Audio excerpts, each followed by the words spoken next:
Welcome to Dark Sorcery. I'm Alfredo Martinez, and I have with me, once again, Blair Fox. Blair, it's good to have you back on. I am happy to be here, my friend. I can't wait to see what we're getting into today.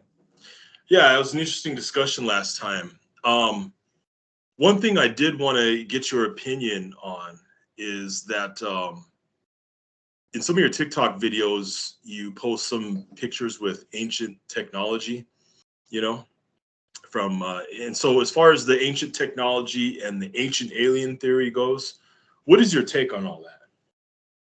So it didn't start with, like me knowing that certain modern technology is reflections of old ones.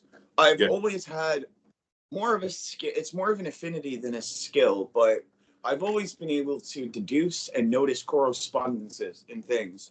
And I'd always been attracted to the Egyptian Ankh, and there's a lot of things I've learned about it, even every day. You learn something new about the Ankh every day as you go on. But eventually, I had found that photograph that you're referring to with the Tesla oscillator next to it, and I thought it was very peculiar that the formation looked almost exactly like the Egyptian Ankh. I mean, today, I had eventually come across some information relating to piezoelectric material, which led into a theory that basically was showing me that I was holding information relating to ancient Egyptian tools.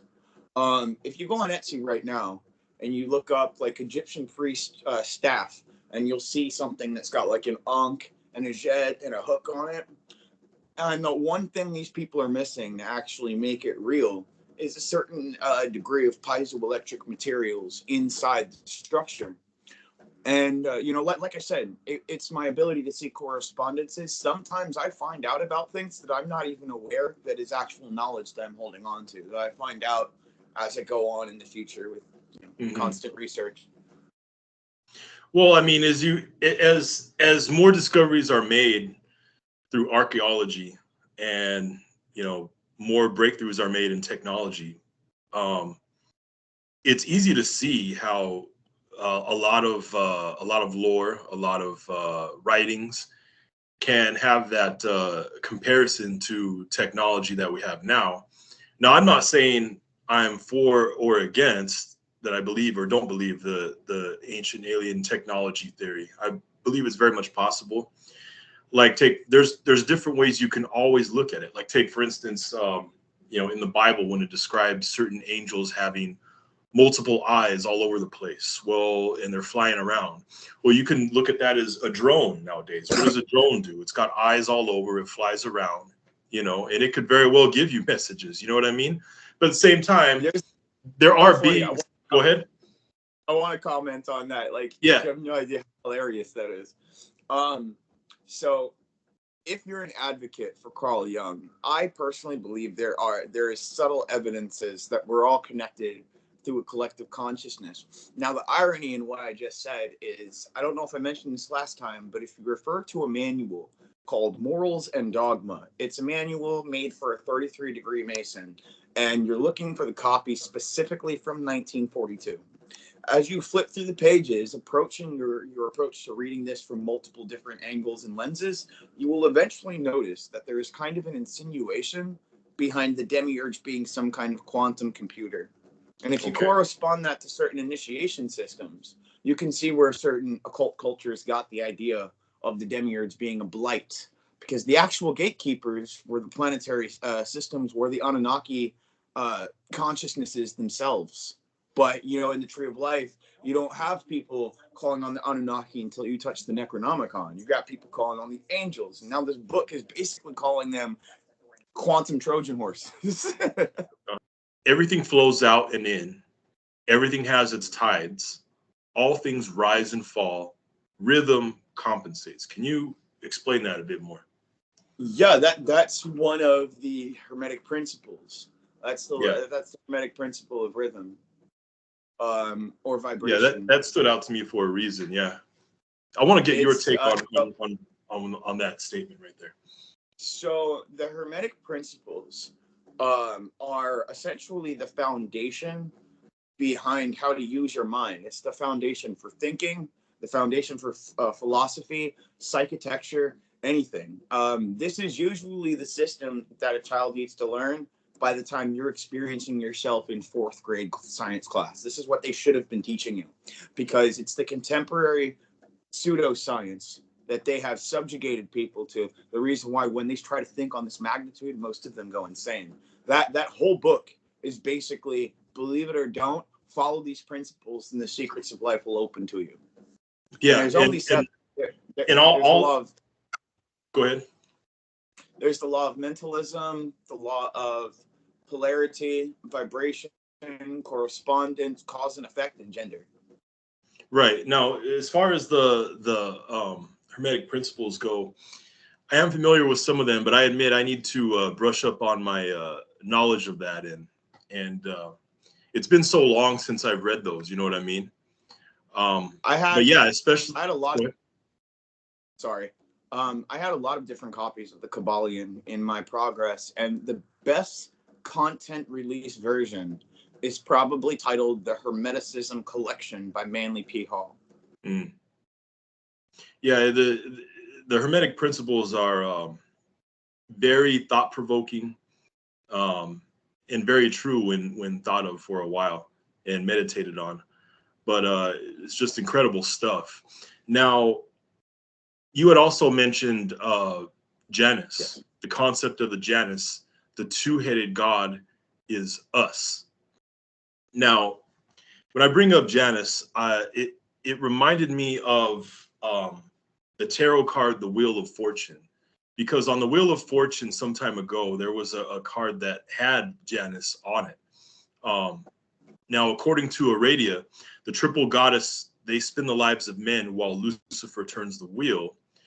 Lucifer has been synonymous with Janus in some writings. The two-headed means past and future. Now, according to the witches of Florence, you had to pray for him, to him for luck. You know, Janus or Jano, which is another name, another way of saying the name. But when you say that the two-headed Janus, the concept of the Janus, the two-headed god is us, can you explain that a bit more? Yeah, so it was more of an insinuation than a literal deduction. I'm sure you're referring to the video where I claimed I found a deep secret about the twin flames. Right. A lot of that information came from a channeling when I was subjected to a person with a higher frequency. And it was like just areas of my brain started opening up. There were things I was tapping into that didn't exactly fit with logic, so I had to use intuition. I was flip-flopping and different things I'd never experienced before. But I came to the conclusion between one's light projection and one's inner shadow, the conscious and the subconscious, it's two hemispheres, right? And the secret is you have to learn cohesion before you open up to the fourfold access. And so the moment humanity recognizes how to make use of their inner light and their inner shadow at the same exact time, you become as the Janus with two faces, looking in two different directions. One part of you writes the story, the other part of you acts the theater concept, the acting out, the charade, right? And it's very similar to our approach to ritual, right? We have to basically seduce the subconscious to manifest everything around us. That's one method of making use of the shadow. We're just not making use of it as an internal mental faculty. Well, that's basically what you're doing when you're doing magic. I mean, you are manipulating the subconscious, you know what I mean, in order to bring about a change in the conscious world. Yeah. Yes. The kicker, though, is I never saw it as quantum psychology. I always thought that the word magic was synonymous with learning how to tap into our, higher atomic faculties. Taking essence from some of the electrons in our body, producing, fire or whatever from your hands, like actual shit. There's even I forget where I got this from, but there's one program that was basically talking about the history of the use spells, and apparently, come to find out, there's a kind of music scale that used to exist that's really hard to find now, probably because of the burnings. And this music scale taught us how to make certain influential vibrations. This goes into, how the CIA knows so much about situational design and how they somehow wound up with technology that can influence people with frequency. It's really fascinating stuff. Yeah, it is. Now, back to the Hermetic principle where it says all things rise and fall, rhythm compensates. It's, looking at that, it's amazing when you see how much we're discovering in the scientific field as far as rhythm goes. Vibrations, on how that affects everything at such a subatomic level. And it seems like we're almost to the point to where these magic and science, magic and technology are sort of merging, at least on the at least on the surface, as far as the understanding of what occultists have been saying for years and years and years, and what we're discovering now about science books and technology. Yeah. One of the greatest things that always fascinated me is, and it's probably because of reading the principles, but it took me a long time to realize that human evolution, it's not going to take thousands of years. It's just going to take until we realize how this works. And we can get to that level, dude, we can get to that level in like 2 weeks flat. And all it takes is knowing how to make full awareness of the human mind. All it really takes to come to the right answers is to not approach what you're looking for from a prerequisite from any system. You look at it in the principles of finding an answer, and then you ask the question. You will look for the answer. The answer itself applies to the expansion of what you think you know about said system. Mm-hmm. Right. Now, something that you had said, it says if first of all, I want to talk a little bit about the twin flames that you were talking about. You said the twin flames hold the keys to unlocking the full potential of your God force in your soul. Now, yes, yeah, go ahead and explain that a bit more in what your interpretation is of the twin flames. Well, so the only I can speak on what I know about the God force because I've tapped into mine twice in my whole life, and I knew it was incomplete because tapping into what this experience did, the kind of balance that it gave my body, the capacity that this state allowed for in my mind, it was temporary. And, something like this is something that you should become. And that's where I kind of just put the pieces together just by the implications of what the twin flame is, right? And the twin flame is supposed to be quite literally the other half of your soul, whereas a soulmate are individuals you've experienced matrimony with in past lives, and then you have karmatic souls, which are all the souls that you've hurt in past lives. But the twin flame is actually the other half of you, just like when it talks about the Hermetic law of gender, and gender manifests in all things, right? And part of that is I'm incarnated into a masculine body, but this aspect of me is probably the feminine component of the soul that we could probably call Astraeus, and she's most likely the masculine. But that's not to say in the implication that our viewers are probably looking at it in, because based on the information I tapped into, there's also the degree that her patterns would probably be significantly more feminine than mine, but the approach to those patterns would probably be very masculine. Because I had also made the connection that the twin flames are also the representative projectors of each hemisphere in the mind. Now, I have my hemisphere works with information comes in through the right and it comes out through the left. But technically, what the world sees is a person who's compensating using logic, even though that's not the way it is with me. But you could say I'm probably the left and she's probably the right, because what information I've gained about her so far is that she's basically somebody who speaks and behaves in a very, very subconscious manner. And that's kind of getting the information on her is what unlocked the rest of it for me in the first place. It's just, thinking the who, the what, the when, the where, and the why. And, I went through the motions. Now, what would you say to those people who say, well, I really don't believe in twin flames. I really don't think they're a thing. It's just, it's nonsense. What would you say to those people? Well, to most instances of denial, it is definitely rooted in some kind of trauma, probably even anger. But for the people that need to hear this, whether or not you believe in the twin flames and whether or not you're destined to meet yours is kind of irrelevant. Only souls with destinies are ever going to meet their twin flames. However, to the people that have met their twin flames for whatever reason, the only reason it never lasts is exactly because of what I just said. The implication of the crazy and the responsibility, even. I mean, that's huge. I started to shake a little bit. I'm kind of scared too. So, Right on, man. Yeah. I don't know. It's crazy. You got probably half people believe in it, half people don't. But it's interesting to, what both sides have to say about that. People don't want to believe that there are so many things outside of their field of understanding. Like, look at how many of us identify ourselves as a singular entity. How many of us say I? Yet we are comprised and made of billions upon billions of cells. Take that even further, and there's bigger threats out there than demons and government officials. We have parasites as small as a microbiome that can exist in your bodies for years without activating. It can exist right underneath the surface, imitate the way you behave and stuff, but I'm the only entity that exists and I'm in full control of myself. Yeah, okay.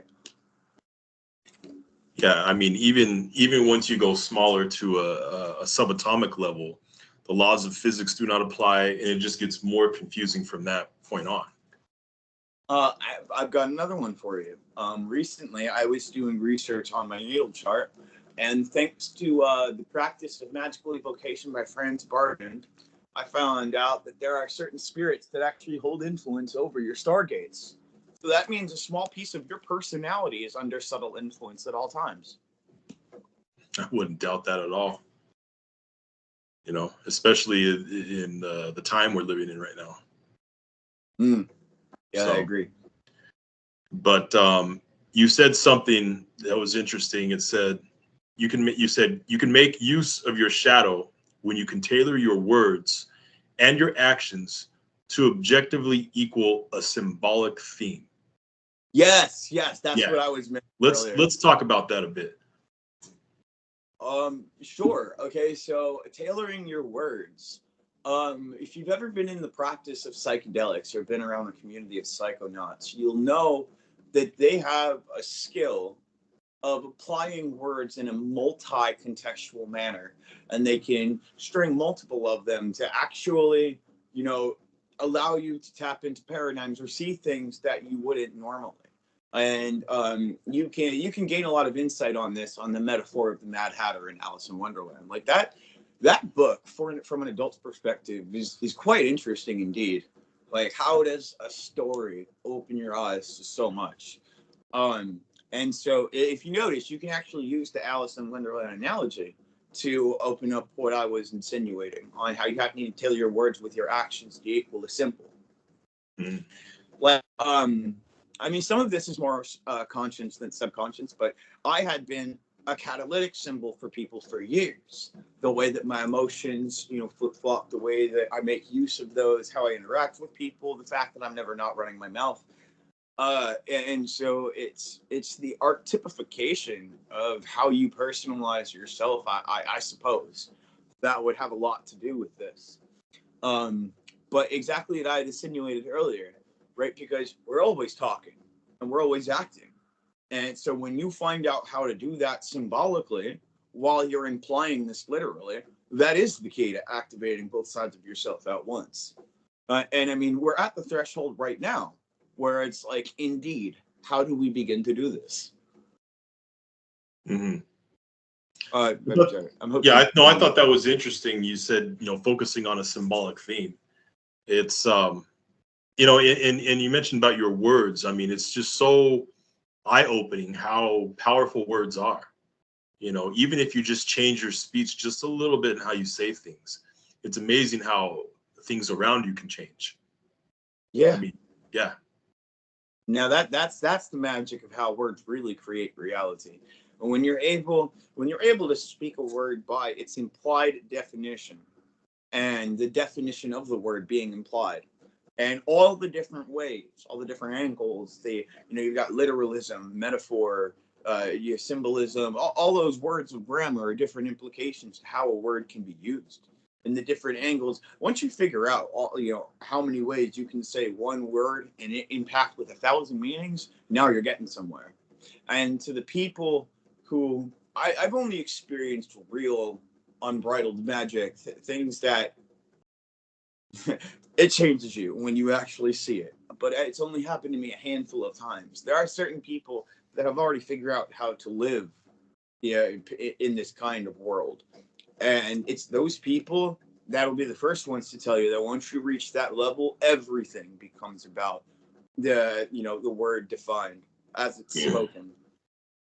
You had said something about Universe B. Universe B is living out the identity through the subconscious, where your words, actions, and even your behaviors are for and of the end of the subconscious. Yes. Well, I meant to say to the end, right? Implying like a means that you're doing this to figure something out. Mm-hmm. And so I had heard Universe B. The first time I ever heard that term was from Universal Mastery. However, what it implied, the secret of what it implied, I wasn't aware that I already knew about it, just because of things I experienced back in 2020. And so it's the term itself comes from Kenneth Grant's work. And it apparently, there are two aspects to living in a universe. And universe A is the collective around you that's living through their consciousness, outliving through their ego. But most people that figure out how to pool energy and how to exist in our side of things actually wind up figuring out, after cohesion, how to put their seed of identity into their subconscious. This is probably also why they even created the law of silence, because they probably tailored themselves to only speak when they could insinuate the highest impact. Probably.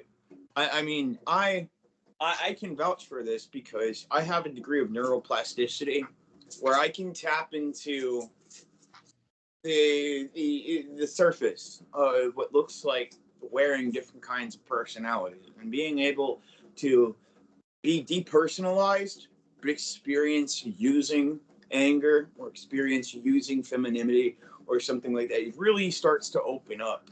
Because it's like you're outside of your own body looking in.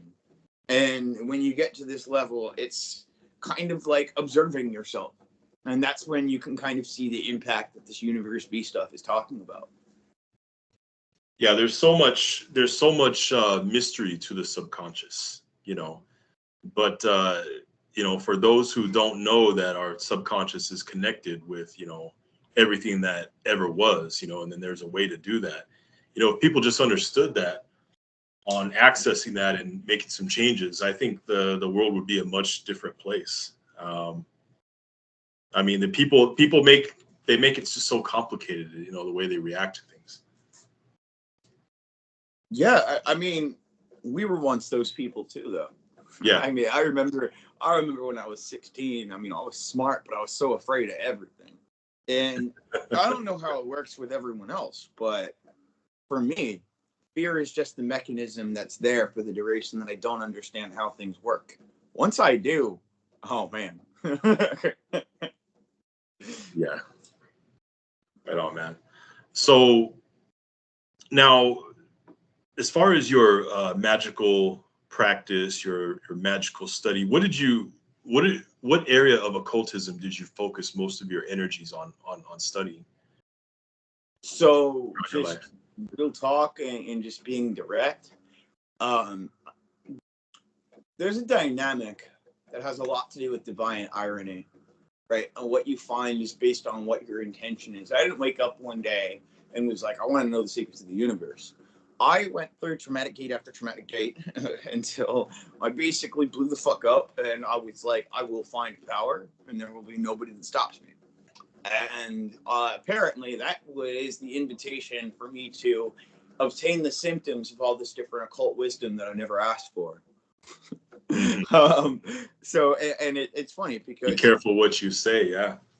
Yeah, so most people that are like, I want occult wisdom, usually find themselves in similar but opposite situations, right? You know, I say I want power, I found all this occult wisdom. But there's more irony to it, because only so many years later do I realize that I am on a path to finding that power. The articulation behind my intention specifically opened the doorway where I have all these different answers that are being obtained in all these different categories that in any other circumstance I would have never found. And so I guess my occult practice became ripping through these systems to find the secrets of sorcery. And I'm doing a really good job of that. I do practice many different mantras. If I had more money to my name, I'd probably incorporate a lot of different approaches to sorcery into something like Tai Chi. But there's probably going to be a point where I incorporate something like, like wushu in Chinese, where they have like the blade dances. Incorporating something like that with like Tai Chi and, your initiatory meditation states, being able to enter certain states that transcend the sexual state or the sigma state. The sigma state is when you become so focused that everything around you looks like it's slowing down. But, I want to know my full potential. I want to see how far this goes. If I was in any kind of coven right now, I think I said this last time, I'd be with the hedge witches. The shamanic approaches to witchcraft, the interactions with the plant medicines, and the multi different approaches to different forms of consciousness. There's an intimacy about that you can't really do anything except respect. I really like that. Now, I want to get your take on this. I had mentioned this to a couple other guests before, but the theory that when you do drugs, it alters the vibration of your brain, and you tend to get glimpses into other planes, glimpses of beings you're not supposed to see. You know what I mean? And sometimes people get freaked out, especially people on hard drugs. You know what I mean? Do you think people doing drugs get glimpses of other planes and other beings? Yes, but it's circumstantial. So, right, if you're not in this lifestyle, that's the barrier that's being broken down is actually the threshold of the point of spiritual psychosis. You are speeding up the destiny point of tapping that threshold when you deteriorate. And the deterioration isn't actually from the drug itself, but it's the wanting disregard for yourself that then puts you in the position of obtaining certain drugs that probably aren't even made the right way.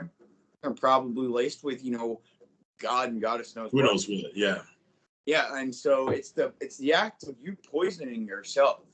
Because if you're doing something that's completely clean, and it's exactly what it says it is, or even if it's a plant-based consciousness, then if there's parts of you that have your health declining, probably because you didn't diet or, you didn't do your exercise or something like that. But in most of these cases, they're actually poisoning themselves. These aren't people that woke up one day and was like, I want to experience life like Da Vinci. I want to evaluate myself into these things. No, they're like, oh, I want to kill myself. I want to run away from myself. I just want to die. Well, congratulations. You got exactly what you asked for. Mm-hmm. And so, maybe the possibility of their mental barriers being broken down in the process of speeding up their threshold point is probably their subconscious, the point of their own separation, trying to show them a little bit about what and who they really are and what it's really about. And maybe the consciousness in rejection is probably where all that trauma comes from, more than likely. Consciousness in rejection, not wanting to face reality and take responsibility. Yeah. Yeah. Yes. That's exactly what you're saying. Yeah. So, I mean, because I've known some people who've been on hard drugs, and let's say they've been up for days, and they're so depressed, they want to kill themselves, they're getting ready to slit their wrists, and then right before they do it, they turn their head and they see a demon just waiting to take them. You know what I mean? And they freak out and they're like, "Oh, I don't want to kill myself now." Like you've heard that story before from people too, right? Yeah. Well, one of the lessons we've learned from that is, you know, as you said, oh, I don't want to kill myself. So now, are they afraid of death, or were they really just telling themselves that they want a new phase in life? They want to release themselves from the falsities around them, even though they're the ones living falsely. Yeah, I mean, the more that they reject reality, the worse it's going to be for them. But I mean, it comes it's going to come to a head point where you gotta do something.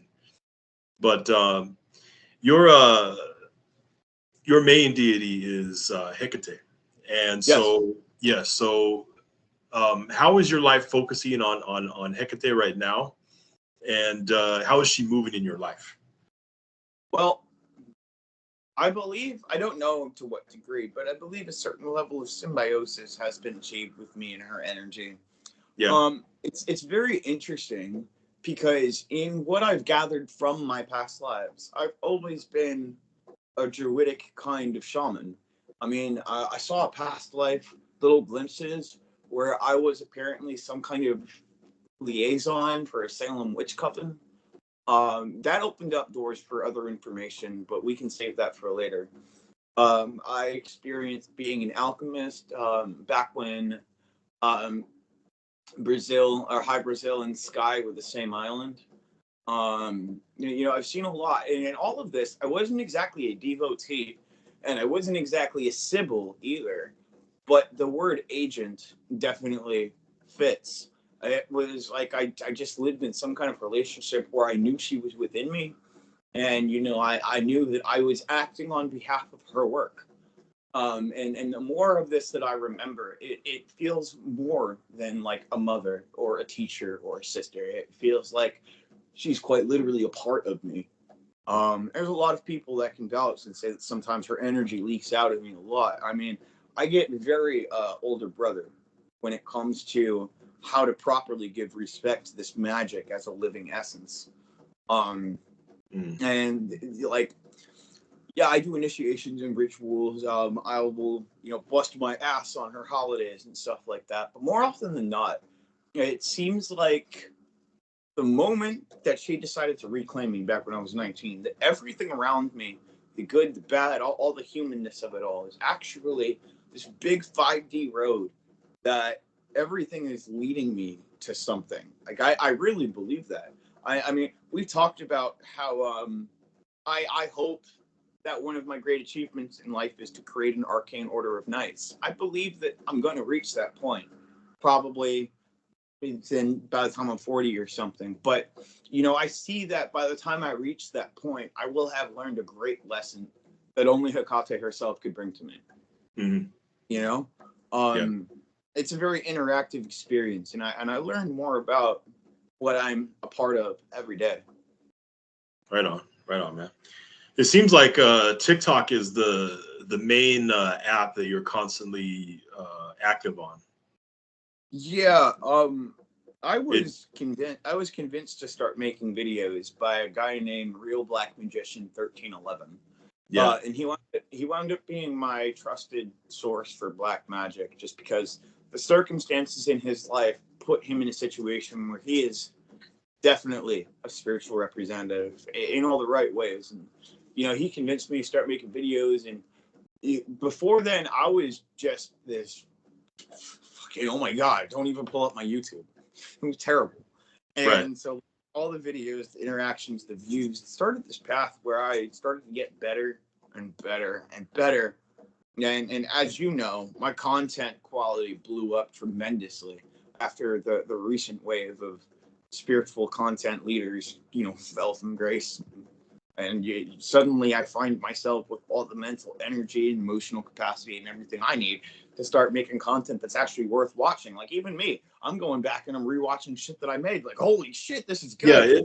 it's some thought-provoking stuff for those who haven't checked out your TikTok page. And it looks like we got TikTok back. It was gone for like what, like 10 hours, and then all of a 12 sudden hours. it's back now. I'm guessing it's back for good. I don't know to what extent it's going to be altered or what, you know, but it looks like we got it back. I was thinking about shutting down the Dark Sorcery TikTok page and starting up somewhere else on another platform. But it looks like I'm going to keep it going. It looks like you're still active on it, you know, just back to like you didn't miss a beat, you know. So that's pretty cool. For some reason, you know, I found myself subconsciously just leaving it downloaded. I don't, you know why. But, you know, 24 hours later, I click on it and I see these notifications and I'm like, what? And so I pull it back up and it's back. I'm like, it's back. Yeah. Because I spent 24 hours doing a project where I tried to get a bunch of IT people to get me the source code. I'm thinking, well, if TikTok got shut down, but it didn't get bought out, then its rights haven't been taken. Therefore, we can copy the source page or the source code and bring it back up ourselves.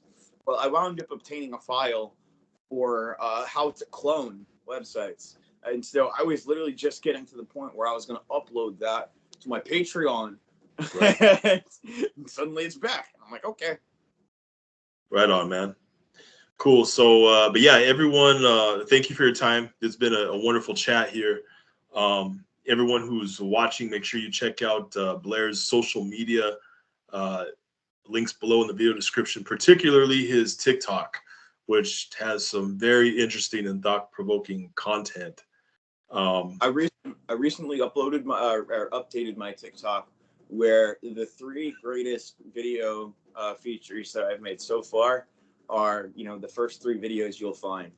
The ones that you pinned, right? Yeah. Yeah. And feel free to reach out to me with any questions. The more empirical, the better. Right on.